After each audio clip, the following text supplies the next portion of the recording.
Hello friends, welcome to my channel P से bio. तो आज की ये जो हमारी लेक्चर सीरीज चल रही है, इसका जो आज का लेक्चर है वो बहुत इंपॉर्टेंट होने वाला है, जिसका टॉपिक है मियोसिस। देखो, आज का लेक्चर अगर आप ध्यान से सुनते हो ना, तो आप सबको ये बता सकते हो कि ऐसी क्या बात है मियोसिस में कि क्रॉसिंग ओवर सिर्फ और सिर्फ वहीं देखने को मिलती है, रिकम्बिनेशन सिर्फ वहीं बनते हैं। ऐसी क्या बात है कि सिर्फ और सिर्फ मियोसिस में ही होमोलोगस जो क्रोमोसोम्स है वे एक दूसरे के साथ पेयरिंग करते हैं। तो ऐसे तमाम सवालों के जवाब आप इस लेक्चर को सुनने के बाद किसी को भी बता सकते हो, ठीक है। लेकिन एक शर्त है, अगर आपको डीएनए, क्रोमोसोम, क्रोमैटिन के बीच में डिफरेंस अच्छे से नहीं पता है तो एक इससे पहले मैंने वीडियो अपलोड करी हुई है, उसको जरूर देखें। तो चलिए शुरुआत करते हैं हमारे टॉपिक की, जो है मियोसिस। देखो, जो मियोसिस होती है ना, मियोसिस की खास बात यह होती है कि मियोसिस में जो पेरेंट का जो नंबर है उसका हाफ नंबर रह जाता है क्रोमोसोम्स का डॉटर सेल्स के अंदर, ठीक है। मान लो ह्यूमंस की बात करते हैं, ह्यूमंस में 46 क्रोमोसोम है, लेकिन जो डॉटर सेल्स हैं, जैसे जो गमीट्स हैं, स्पर्म्स हैं, एग हैं, इनके अंदर जो क्रोमोसोम्स है वो हाफ रह जाते हैं, 23 क्रोमोसोम। इसका मतलब गैमीट्स बनाने के लिए जो सेल डिवीजन होती है वो कौन सी होती है? मियोसिस होती है, ठीक है। अब देखो, मियोसिस में एक सेल डिवीजन जैसे ही खत्म होगी ना, साथ के साथ ही दूसरी सेल डिवीजन इमीडिएटली शुरू हो जाएगी।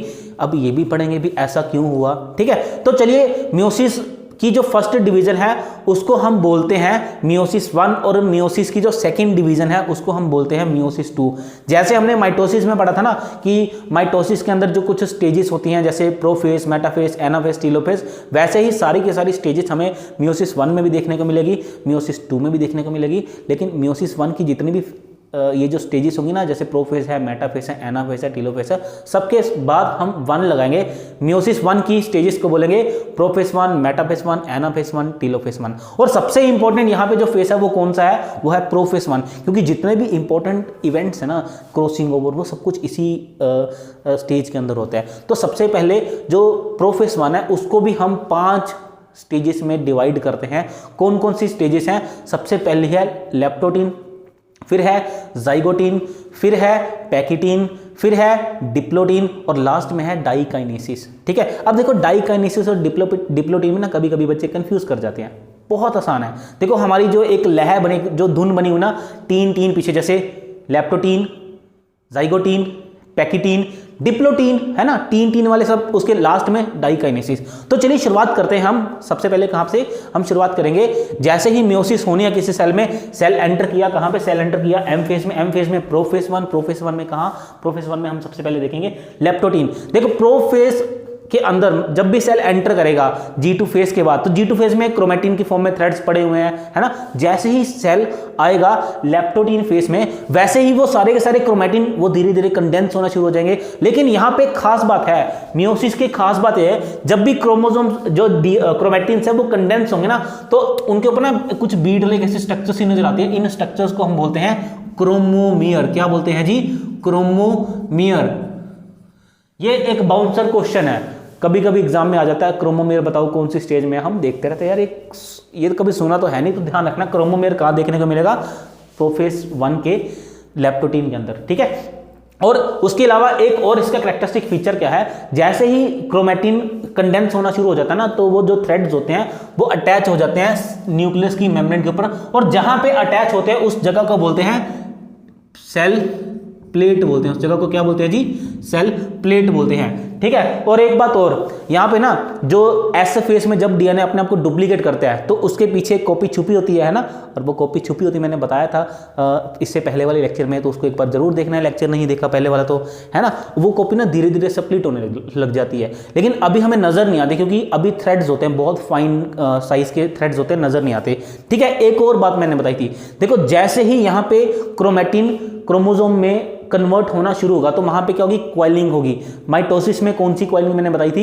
माइटोसिस में कौन सी बताई थी? मुझे जल्दी से कमेंट बॉक्स में बताना है। अब मियोसिस के अंदर जो क्वाइलिंग होती है ना, वो होती है पैरानेमिक क्वाइलिंग। देखो, पैरानेमिक क्वाइलिंग की खास बात है ये ना, इसके अंदर जो डीएनए के स्टैंड एक दूसरे के ऊपर क्वाइल करते हैं ना, थोड़े से लूज होते हैं। देखो, सारा का सारा फंडा यही है पैरानेमिक क्वाइलिंग। जो डीएनए के स्टैंड्स हैं वो एक दूसरे के ऊपर जो क्वाइल्ड होते हैं ना, वो थोड़े से लूज होते हैं, मतलब उनको आसानी से ओपन किया जा सकता है। सारा का सारा फंडा यही है। अगर आपको पैरानेमिक क्वाइलिंग के बारे में थोड़ा सा एस्टिमेट हो जाए, आप मियोसिस कि आगे जो इवेंट्स है ना उसके सारे के सारे आंसर्स मिल जाएंगे। ठीक है, तो पॉइंट क्या है, पैरानेमिक कॉइलिंग हमको कहाँ देखने को मिलती है, मियोसिस में देखने को मिलती है। और इसके अंदर जो स्टैंड्स एक दूसरे के ऊपर अपने आप को कॉइल करते हैं वो थोड़े से क्या होते हैं, लूज होते हैं। ठीक है, मतलब उनको आसानी से अलग किया जा सकता है। ठीक है, तो ये तो सारे के सारे इवेंट है हमारे लेप्टोटीन स्टेज के। अब जैसे ही सेल प्रोसीड करेगा आगे जाइगोटीन स्टेज में, तो जाइगोटीन स्टेज में पता क्या होगा, देखो अभी मैंने क्या बताया, अभी मैंने एक चीज बताई आपको कि जो क्रोमोसोम्स है ना, जो क्रोमैटिन्स है वो लूजली बाइंड होते हैं। अब पता क्या होता है, एक छोटा सा इवेंट होता है यहाँ पे, जब एस फेस में डीएनए अपने आप को डुप्लीकेट करता है, रेप्लिकेशन होती है, तो 0.3 जो % डीएनए है ना वो अपने आप को डुप्लीकेट नहीं कर पाता है ना, और डुप्लीकेशन तो बहुत जरूरी है। अब यहाँ पे पता क्या होता है, यहाँ पे जो क्रोमैटिन्स बनेगा ना, मतलब जो क्रोमोसोम्स के अंदर कन्वर्ट होगा, तो वो स्ट्रैंड्स धीरे धीरे अपने को क्या करेंगे, ओपन करने लग जाएंगे। क्यों ओपन करेंगे, क्योंकि डीएनए रेप्लिकेशन क्या करनी है, अपने को कंप्लीट करनी है। अब जैसे ही देखो ध्यान से, एक ये वाला डीएनए अपने डीएनए को ओपन करेगा, क्यों ओपन करेगा, डीएनए रेप्लिकेशन को कंप्लीट करने के लिए।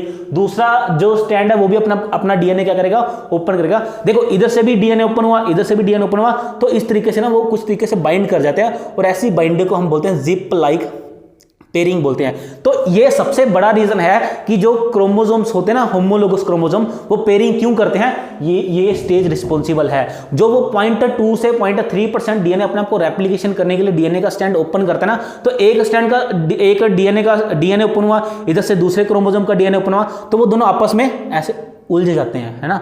तो फिर हम बोलते हैं कि यहाँ पे जो यहाँ पे ना जिप लाइक मैनर में एक दूसरे के साथ पेयरिंग कर लेते हैं, और इस कॉम्प्लेक्स को बोलते हैं साइनेप्टोनीमल कॉम्प्लेक्स। याद रखना, यहाँ पे इस कॉम्प्लेक्स को बोलते हैं साइनेप्टोनीमल कॉम्प्लेक्स। अगर आप ध्यान से देखोगे ना, तो पूरा का पूरा क्रोमोसोम इस तरीके से, दोनों के दोनों क्रोमोसोम भी इस तरीके से उन्होंने अपने आप को क्या कर रखी है, बाइंडिंग कर रखी है। तो ये रीजन है क्रोमोसोम, होमोलोगस क्रोमोसोम की बाइंडिंग के पीछे। तो देखो अब जो डीएनए यहां पे बनेगा ना 0.2 से 0.3% डीएनए, उस डीएनए को बोलते हैं जिग डीएनए, उसको बोलते हैं जिग डीएनए। आगे फिर सेल प्रोसीड करेगा कहां पे, पैकेटिंग स्टेज में। अब ध्यान से समझना मेरी बात को, पैकेटिंग स्टेज इसलिए इंपॉर्टेंट है क्योंकि पैकेटिंग स्टेज के अंदर क्रॉसिंग ओवर होती है। ध्यान से सुनना, जैसे ये देखो, ये डीएनए ऐसे ओपन था पहले, ये डीएनए ऐसे ओपन था। अब देखो इनकी क्या हुई, इनकी जो वो थी ना रेप्लिकेशन थी, वो कंप्लीट होगी। अब जब रेप्लिकेशन कंप्लीट होगी तो डीएनए फिर से क्या करेगा, अपने आप को डीकंडेंस करेगा। अब ये डीकंडेंस करने की कोशिश करेगा, ये वाला क्रोमोसोम अपना थ्रेड खींचेगा, ये वाला क्रोमोसोम अपना थ्रेड खींचेगा। अब चक्कर ये होगा कि थ्रेड आपस में उलझ गए। तो इस उलझन को सुलझाने के लिए फिर यहाँ पे कुछ एंजाइमेटिक एक्टिविटीज होती है। वो क्या करती है, इस क्रोमोसोम का थोड़ा सा पार्ट और इस क्रोमोसोम का थोड़ा सा पार्ट कट करके एक दूसरे के ऊपर क्या कर देती है, अटैच कर देती है। और यही सबसे बड़ा रीजन है यहाँ पे क्रॉसिंग ओवर का। तो अगर आप ध्यान से देखोगे ना, यहाँ पे फिर क्या होती है, क्रॉसिंग ओवर होती है। दो थ्योरीज है क्रॉसिंग ओवर की। एक थ्योरी तो ये बोलती है, जो मोस्ट एक्सेप्टेबल थ्योरी है, वो थ्योरी बोलती है कि डीएनए का कुछ पार्ट, क्रोमोसोम का कुछ पार्ट टूटेगा, एक क्रोमोसोम का दूसरे का टूटेगा, और वो दूसरे पार्ट्स के ऊपर जाके अटैच हो जाएंगे, और फिर से ये रीयूनियन उनकी बन जाएगी, है ना। एक तो ये, दूसरा बोलता है कि जो क्रॉसिंग ओवर है ना, वो एक एंजाइमेटिक इवेंट है, वहाँ पे एंजाइम्स का रोल है। तो मेन कहानी क्या है, जो डीएनए जाइगोटीन स्टेज में जो डीएनए डुप्लीकेट हुआ था, क्रोमोसोम को बंद करे थे ना जब डीकंडेंस करे थे, तो डीकंडेंसेशन के टाइम पे क्या हुआ, कंडेंसेशन के टाइम पे क्या हुआ, वो आपस में क्या थोड़ा सा उलझ गए। तो ये इधर खींच रहा है, ये इधर खींच रहा है, तो अल्टीमेटली कुछ एंजाइम्स आए, उन्होंने बोला भाई हम आपकी कंफ्यूजन को दूर करते हैं, इधर का हिस्सा काट के इधर लगा दिया, इधर का हिस्सा काट के इधर लगा दिया। अब क्या हो गया, यहाँ पे क्रॉसिंग ओवर होगी, और यहाँ पे क्या बन गए, यहाँ पे रिकॉम्बिनेशन होती है ना। और क्रॉसिंग ओवर जो होती है ना, वो क्रॉसिंग ओवर एक, मतलब हम ये नहीं बोलेंगे कि इस जगह से क्रॉसिंग ओवर, ये एक रैंडम इवेंट है, कहीं से भी क्रॉसिंग ओवर हो सकती है। ठीक है, तो ये रीजन हो गया, है ना। अब आगे बात करेंगे। देखो हमें पता है कि क्रॉसिंग ओवर इस तरीके से क्रोमोसोम सारे एक दूसरे के साथ अटैच हैं, है ना। अब ध्यान से देखना, जो इससे नेक्स्ट वाली स्टेज है डिप्लोइड स्टेज। देखो मैं यहाँ पे ना सेंट्रोमियर की बात नहीं कर रहा, सेंट्रोमियर की बात को छोड़ दो, वो तो हमको पता है। मैं मेन बात कर रहा हूँ जहाँ से क्वेश्चन पूछे जाते हैं। तो सेंट्रोमियर मैंने यहाँ पे सेंट्रोमियर के ऊपर फोकस नहीं रखा है। तो आगे बात करेंगे हम डिप्लोइड स्टेज के ऊपर। डिप्लोइड स्टेज में क्या होता है, जो न्यूक्लियर मेम्ब्रेन है वो धीरे धीरे डिसअपियर होनी शुरू हो जाती है, और जो क्रोमोसोम्स है वो अपने आप को और कंडेंस करते हैं। अब देखो इस तरीके से जो क्रोमोसोम्स है ना, इस तरीके से बाइंड है, तो सेंट्रोमियर से, सेंटर से ना वो क्रोमोसोम एक दूसरे से अलग होना शुरू हो जाएंगे, और इसको बोलते हैं टर्मिनलेशन। ठीक है, और ऐसे करते ना एंड में क्रोमोसोम कुछ इस तरीके से अटैच होंगे। क्रॉस आपको नजर आ रहा होगा, इस स्ट्रक्चर को बोलते हैं टेट्राड। ठीक है, इस स्ट्रक्चर को क्या बोलते हैं, टेट्राड। और ये जो रीजन है जहां पे ये क्रोमोसोम अभी भी आपस में जुड़े हैं, इस स्टेज को बोलते हैं क्याजमेटा। इसको बोलते हैं कियाज्मेटा फॉर्मेशन। ठीक है, तो बहुत बार एग्जाम में क्वेश्चन पूछा गया है कियाज्मेटा कौन सी स्टेज में पाया जाएगा। कियाज्मेटा पाया जाता है डिप्लोटिन स्टेज के अंदर। एक छोटी सी चीज बताना भूल गया, उधर देखो यहाँ पे हमको क्रोमोसोम की सिर्फ एक कॉपी नजर आ रही है। तो अगर आप पैकेटिन में देखोगे ना, तो वो जो क्रोमोसोम के पीछे जो एक और डुप्लीकेट क्रोमोसोम होता है ना, अब सिस्टर क्रोमैटिड होता है, वो अपने आप को लॉन्गिट्यूडल स्प्लिटिंग करके इस तरीके से दिखने लग जाता है।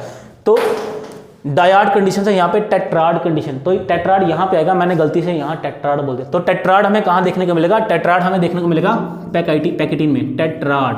ठीक है, ऐसे इस तरीके से मैंने माइटोसिस में बताया था ना, मोनाड से डायड। तो मियोसिस में क्या होता है? मियोसिस में होता है टेट्राड कंडीशन। ठीक है, और डिप्लोटिन में हमने देख लिया कियाज्मेटा फॉर्मेशन होगी। अब बात करेंगे आगे डाइकाइनेसिस की। देखो डाइकाइनेसिस में क्या होता है? डाइकाइनेसिस का जो इवेंट है, वहां पे जो स्पिंडल ऑपरेटस है वो बन चुका होता है, जो क्रोमोसोम्स हैं।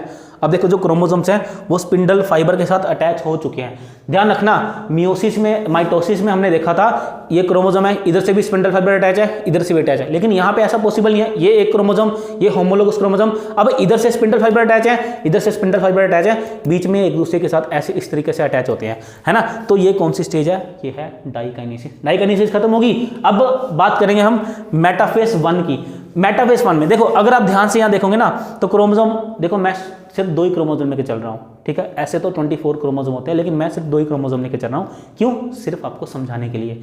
ठीक है, और मियोसिस बेटा एक ऐसा टॉपिक है ना, इसको जैसे 2 क्रोमोसोम की एग्जांपल मैं दे रहा हूँ, अगर आप 4 क्रोमोसोम के एग्जांपल लेके खुद ड्रॉ करोगे ना डायग्राम्स को, आपको और अच्छे से कॉन्सेप्ट को क्लियर होगा।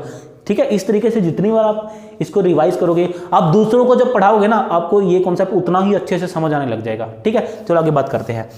अब देखो मियोसिस मेटाफेज 1 में क्या होगा ना, जो क्रोमोसोम्स हैं वो कॉन्ग्रेशन मूवमेंट करेंगे, मतलब ऐसे अटैच है, इधर उधर मूव करेंगे, इधर उधर मूव करेंगे, और सेल प्लेट के ऊपर आके अपने आप को अटैच कर लेंगे। अब यहाँ पे एक और पंगा हमने माइटोसिस में देखा था, माइटोसिस के मेटाफेज में जो सेल प्लेट थी बिल्कुल उसके ऊपर क्रोमोसोम था, लेकिन यहाँ पे क्या है, क्योंकि होमोलोगस क्रोमोसोम पेयर है, तो भाई एक क्रोमोसोम ये क्या करेंगे ना, जो सेल प्लेट से बराबर की दूरी में, दोनों सेल प्लेट से इक्वल डिस्टेंस पे अपने आप को क्या कर लेंगे? अरेंज कर लेंगे। तो यहाँ पे ये हमारी होती है मेटाफेज 1। मेटाफेज 1 का कैरेक्टरिस्टिक फीचर क्या है? मेटाफेज 1 में जो क्रोमोसोम्स हैं वो सेल प्लेट के ऊपर अपने आप को क्या कर लेते हैं? अटैच कर लेते हैं। अब इसके बाद दूसरा इवेंट, उसके बाद नेक्स्ट जो स्टेज है दैट इज एनाफेज 1। ठीक है, एनाफेज 1 में क्या होगा, जो इधर से एनाफेज 1 में क्या है, इस साइड से जो स्पिंडल फाइबर है, इस साइड से स्पिंडल फाइबर है, वो अब डीकंडेंस होना शुरू हो जाएंगे, तो वो क्रोमोसोम्स को खींचेंगे। तो इस तरीके से दोनों क्रोमोसोम अपोजिट डायरेक्शन में मूव करेंगे, और जब वो जब मूवमेंट उनकी स्टार्ट होगी और जब वो पोल्स तक पहुंच जाएंगे, तब हमारा एनाफेज खत्म हो जाएगा। और उसके बाद कौन सा जो स्टेज है स्टार्ट हो जाएगी, उसके बाद स्टेज स्टार्ट हो जाएगी टीलोफेज 1। अब देखो टीलोफेज 1 में क्या इवेंट्स होंगे? न्यूक्लियर मेम्ब्रेन आनी शुरू हो जाएगी, जो क्रोमोसोम्स थे वो अपने आप को डीकंडेंस करेंगे, क्रोमैटिन की फॉर्म में फिर से आने शुरू हो जाएंगे। ठीक है, तो यहाँ पे हमारी मियोसिस 1 खत्म होती है। लेकिन एक बात ध्यान रखना, एक गड़बड़ हो गया यहाँ पे। देखो शुरुआत में मैं कितने क्रोमोसोम लेके चला था? 2 क्रोमोसोम लेके चला था। ठीक है, यहाँ पे कितने क्रोमोसोम्स हैं? 2 क्रोमोसोम्स हैं। लेकिन टीलोफेज, अगर मैं टीलोफेज की बात करूँ, टीलोफेज में क्या होगा? टीलोफेज में जैसे एक क्रोमोसोम यहाँ आ जाएगा, एक क्रोमोसोम यहाँ आ जाएगा, इसके आसपास न्यूक्लियस, इसके आसपास न्यूक्लियस। अब देखो 2 न्यूक्लियस बन गए, इसके पास कितने क्रोमोसोम? इसके पास इसके पास सिर्फ और सिर्फ सिंगल क्रोमोसोम, इसके पास सिंगल क्रोमोसोम। तो 2 न्यूक्लियस बने, दोनों के पास सिंगल क्रोमोसोम है। तो मुझे बताओ, यहाँ पे न्यूक्लियस के पास 2 क्रोमोसोम थे, यहाँ पे न्यूक्लियस के पास सिंगल क्रोमोसोम है। तो भाई क्रोमोसोम का नंबर हाफ हुआ या नहीं हुआ? अरे हाफ हुआ या नहीं हुआ? हुआ ना हाफ। तो इसलिए इस मियोसिस 1 को हम रिडक्शनल डिवीजन भी बोलते हैं। और मैंने सारी चीज़ों को ना बहुत अच्छे से एक्सप्लेन किया है कि ऐसी क्या ज़रूरत पड़ गई कि ये नंबर हाफ पड़ गया। सारा का सारा जो चक्कर है वो पैरानेमिक कॉइलिंग का है। पैरानेमिक जो कॉइलिंग होती है वो उसका सारा का सारा खेल है। ठीक है, अब आगे बात करते हैं हम मियोसिस 2 की। देखो मियोसिस 2 से पहले ना सेल इंटरफेस में फिर से जाएगा। अब जब सेल इंटरफेस में जाएगा तो वहाँ पे गड़बड़ होगी। वहाँ पे गड़बड़ तो कुछ नहीं होगी वैसे, वहाँ पे सेल पहले G1 फेस में जाएगा, लेकिन अब वहाँ पे सेल S फेस में नहीं जाएगा, सीधा जाएगा G2 फेस में। अब भाई ऐसा क्या होगा कि सेल सीधा G2 फेस में चला गया, S फेस में क्यों नहीं गया? तो इसके लिए फिर से हम आगे बात करते हैं। देखो मैं आपको एक बड़ी सिंपल सी बात बताता हूँ, ठीक है। एक बार ना अगर आपने मेरा DNA क्रोमोसोम वाला लेक्चर नहीं सुना, उसको जरूर सुनना। देखो मैंने उस लेक्चर में एक बात बताई थी कि अगर किसी ऑर्गेनिज्म के अंदर सिर्फ एक सेट के अंदर एक क्रोमोसोम है, तो ऐसे ऑर्गेनिज्म को हम बोलते हैं हैप्लॉइड ऑर्गेनिज्म, ठीक है। और उसके अंदर जितना भी डीएनए कंटेंट होता है ना, उसको हम सी से इंडिकेट करते हैं, उसको हम इंडिकेट करते हैं सी से, मतलब तो उसके अंदर सी डीएनए है, ठीक है। अब मान लो ऑर्गेनिज्म जो है वो डिप्लॉइड है, मतलब उसके पास हर क्रोमोसोम की एक कॉपी प्रेजेंट है, तो 2n नंबर हो गया, है ना। अब मुझे बताओ, जब उसके पास हर क्रोमोसोम की कॉपी एक है, तो डीएनए कंटेंट भी तो डबल होगा ना। हम बोलेंगे वहां पे डीएनए कंटेंट कितना है, 2c है। कंटेंट कितना गया वहां पे, 2c कंटेंट हो गया, है ना। अब देखो ध्यान से, एक सिंपल जो ऑर्गेनिज्म है, अगर आप ह्यूमन की बात करो, ह्यूमन के अंदर ह्यूमन एक डिप्लॉइड ऑर्गेनिज्म है, मतलब उसके पास हर क्रोमोसोम की 2 कॉपीज हैं, तो एक ह्यूमन के पास 2c कंटेंट हुआ या नहीं हुआ, हुआ ना कंटेंट। लेकिन अगर आप यहाँ पे ध्यान से देखोगे ना, इस डायग्राम में ध्यान से देखोगे, देखो क्रोमोसोम तो हाफ हो गए, लेकिन इसकी कॉपी, डुप्लीकेट जो कॉपी है रेप्लिकेशन में बनी थी, वो अभी भी यहाँ पे प्रेजेंट है।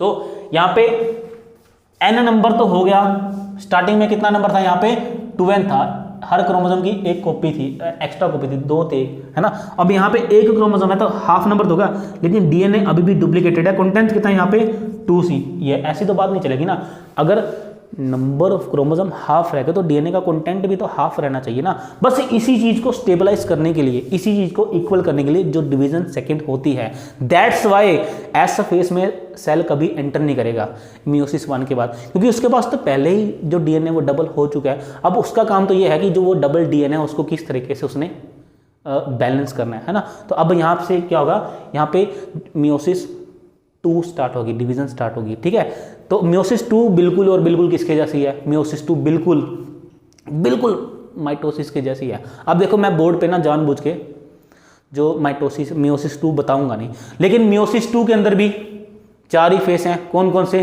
पहला प्रोफेस 2, दूसरा मेटाफेस 2, तीसरा एनाफेस 2, चौथा टीलोफेस 2, है ना। अब ध्यान से इमेजिन करो, चलो एक काम करते हैं, मैं यहाँ पे ड्रॉ करके बता ही देता हूँ आपको, है ना, थोड़ा सा इजी हो जाएगा, है ना। क्यों अपने माइंड पे बर्डन देनी, लेकिन एक बात है, लेकिन बाद में आपने प्रैक्टिस जरूर करनी है, बिना प्रैक्टिस के देखो मियोसिस कभी समझ नहीं आती। चलो आगे बात करते हैं, तो चलिए देखते हैं। देखो सेल जो था मियोसिस 1 से जैसे ही निकला, ये मियोसिस 1 का टीलोफेस, वहाँ पे 2 जो न्यूक्लियस थे वो बने हुए हैं, है ना। अब देखना ध्यान से, मैंने जानबूझ के यहाँ पे ना क्रोमोसोम बनाया, एक्चुअली में ना ये कन्वर्ट हो जाते हैं क्रोमेटिन में, क्योंकि यहाँ पे सेल G1 फेस में एंटर करेगा, सेल G2 फेस में एंटर करेगा, लेकिन यहाँ पे सेल कभी भी S फेस में एंटर नहीं करेगा। मियोसिस 1 के बाद सेल कभी भी S फेस में एंटर नहीं करता, क्योंकि अभी मैंने बताया यहाँ पे नंबर ऑफ क्रोमोसोम की बात करें तो वो n है, लेकिन डीएनए कंटेंट कितना है यहाँ पे 2c है। और अगर एक नॉर्मल सेल की बात करें, वहाँ पे कंटेंट 2c तब होगा जब उसके अंदर 2n नंबर ऑफ क्रोमोसोम्स हैं, ठीक है, मतलब हर क्रोमोसोम की एक कॉपी है, लेकिन ऐसा यहाँ पे नहीं है। तो इस चीज़ को स्टेबलाइज करने के लिए सेल फिर से एंटर करेगा कहाँ पे, डिवीजन फेस के अंदर, तो ये है प्रोफेस 2। देखो जैसे इवेंट प्रोफेस के अंदर होता है ना माइटोसिस में, जो क्रोमेटिन था वो अपना को कंडेंस करेगा, कंडेंस करके क्रोमोसोम बनने शुरू हो जाएंगे, ठीक है। तो यहाँ पे क्रोमोसोम बनेंगे, उसके बाद मेटाफेस 2 के अंदर क्या होगा, मेटाफेस 2 के अंदर ये दोनों के दोनों क्रोमोसोम अपने आप को मेटाफेस प्लेट पे अरेंज करेंगे। उसके बाद एनाफेस 2 आएगा। एनाफेस 2 में ये जो अब यहाँ पे स्प्लिटिंग ऑफ सेंट्रोमेर होगा, सब सेंट्रोमेर को बीच में से तोड़ा जाएगा, लेकिन मियोसिस 1 का जो मेटाफेस है ना, वहाँ पे सेंट्रोमेर कभी नहीं टूटता, ठीक है। तो एक बार ना मुझे याद है कि एग्जाम में क्वेश्चन आया था कि स्प्लिटिंग ऑफ सेंट्रोमेर कहाँ पे होता है मियोसिस में, तो अपना आंसर क्या रहेगा, एनाफेस 2 में होगा हमेशा, ठीक है। उसके बाद जैसे ही ये दोनों के दोनों क्रोमोसोम्स है वो पोल्स तक पहुंच जाएंगे, न्यूक्लियर मेम्ब्रेन आनी शुरू हो जाएगी, जो डीएनए था वो डीकंडेंस होना शुरू हो जाएगा, क्रोमोसोम्स डीकंडेंस होकर क्रोमेटिन की फॉर्म में आ जाएंगे। तो कौन सी फेस है ये, टीलोफेस है। तो टीलोफेस के बाद उसके बाद जो डिवीजन ऑफ साइटोप्लाज्म होगी, जिसको हम बोलते हैं साइटोकाइनेसिस बोलते हैं, और इस तरीके से 2 सेल बन गए। अब आप पंगे में पड़ गए, सर सेल 2 कैसे बने, देखो इसलिए बने क्योंकि मैं आपको सिर्फ एक न्यूक्लियस का बता रहा हूँ, दूसरा न्यूक्लियस भी तो डिवाइड होगा ना। जब दूसरा न्यूक्लियस भी डिवाइड होगा तो यहाँ पे भी दो और यहाँ पे क्या हो जाएगा, 2 और सेल्स बन जाएगा। तो टोटल यहाँ पे 4 सेल्स बनते हैं, लेकिन माइटोसिस में कितने सेल्स बनते थे? सिर्फ और सिर्फ 2। और हर सेल की बात करें यहाँ पे N मतलब हैप्लॉइड सेल है और इनके पास जो DNA कंटेंट है वो भी क्या है? C है। ठीक है, तो ये तो सारी कहानी थी किसकी? मियोसिस की। देखना मियोसिस में एक दो क्वेश्चंस माइंड में आ रहे हैं, उनको ध्यान रखना। जो मियोसिस के अंदर जो डिप्लोटिन स्टेज होती है ना, वो सबसे लॉन्गेस्ट फेज होती है। ठीक है, अब डिप्लोटिन स्टेज इतनी लॉन्गेस्ट होती है ना कि ये कुछ घंटों के लिए भी हो सकती है, कुछ आवर्स के लिए भी हो सकती है और कुछ ईयर्स के लिए भी होती है। ठीक है, जो फीमेल रिप्रोडक्टिव सिस्टम के अंदर जो ओवम होते हैं ना, जो एग सेल्स होते हैं, वो अपने आप को डिप्लोटिन स्टेज में अरेस्ट करके रखना है। इसका ख्याल रखना, बहुत से एग्जाम्स में क्वेश्चन पूछा जाता है। ठीक है, अब ये तो था मियोसिस के बारे में सारी की सारी कहानी। अब बात यह है कि मियोसिस का सिग्निफिकेंस क्या है, मियोसिस होती क्यों है। देखो मियोसिस का सबसे बड़ा सिग्निफिकेंस क्या है, वो हमने देखा मियोसिस होने का रीजन, क्योंकि यहाँ से तो गैमीट्स की प्रोडक्शन होती है ना। अब जब गैमीट्स बनेंगे, और आपने देखा ना प्रोफेस के अंदर क्या होता है, प्रोफेस के पैकेटिंग स्टेज के अंदर क्रॉसिंग ओवर होती है ना। अब ये भी एग्जाम का क्वेश्चन है, पता नहीं यार मेरे से एग्जाम्स के क्वेश्चन क्यों बता दिए जाते हैं। चलो कोई बात नहीं, मजे करो। ठीक है, अब पैकेटिंग के अंदर क्या हुआ, क्रॉसिंग ओवर हुई। क्रॉसिंग ओवर हुई तो क्या होगा, वेरिएशंस आएंगी। तो एक तो सबसे बड़ा सिग्निफिकेंस ये है मियोसिस का, मियोसिस इवोल्यूशन का रीजन है। मतलब इवोल्यूशन जब भी होता है ना, तो इवोल्यूशन के अंदर भी वेरिएशंस का बहुत इंपॉर्टेंट रोल होता है। दूसरी बात याद रखना, जो जब क्रॉसिंग ओवर होता है ना, वहाँ पे रिकॉम्बिनेशंस बनेंगे, मतलब वहाँ पे नए नए कैरेक्टर्स हमारे सामने, कॉम्बिनेशंस ऑफ कैरेक्टर्स आते हैं। ठीक है, तो ये भी इंपॉर्टेंट है वेरिएशंस के लिए। तीसरी बात देखो, जो मेटाफेज के जो अगर आप मेटाफेज 2 की बात करो, वहाँ पे जो अरेंजमेंट होता है ना क्रोमोसोम्स का, देखो मैंने तो सिर्फ 2 ही क्रोमोसोम्स लिए हैं। अब आप इमेजिन करो, एक अगर ह्यूमन सेल की बात करें, एक तरफ 23 क्रोमोसोम, दूसरी तरफ 23 क्रोमोसोम्स हैं, तो वो अपने आप को अरेंज करेंगे ना, कोई किधर कोई किधर, कुछ मतलब ये भी एक रैंडम अरेंजमेंट है। तो ये भी बहुत बड़ा रीजन है वेरिएशंस का।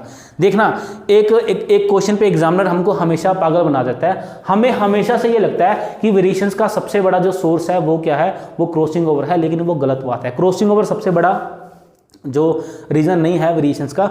वेरिएशंस का सबसे बड़ा रीजन ये है उनका अरेंजमेंट। मेटाफेज 1 के अंदर उनका जो अरेंजमेंट है वो सबसे इंपॉर्टेंट रीजन है वेरिएशंस का। याद रखना इस बात को। अगर कभी एग्जाम में ऑप्शन आ जाता ना कि मतलब वेरिएशंस का सबसे बड़ा सोर्स क्या है, तो वो यही होगा। मेटाफेज 1 के अंदर जो क्रोमोसोम्स का अरेंजमेंट है ना, वो सबसे इंपॉर्टेंट है।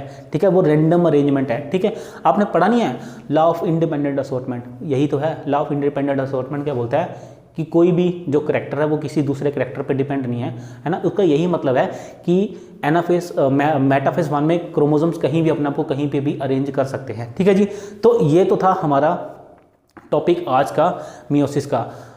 अच्छा लगे शेयर कीजिए, लाइक कीजिए और बहुत से MCQs लगाते रहिए, प्रैक्टिस करते रहिए। और अगर किसी भी तरह की कोई भी डाउट है तो मैं आपको टेलीग्राम पे भी मिल जाऊंगा। टेलीग्राम का जो लिंक है वो आपको डिस्क्रिप्शन में प्रोवाइड कर दीजिएगा। Thank you very much.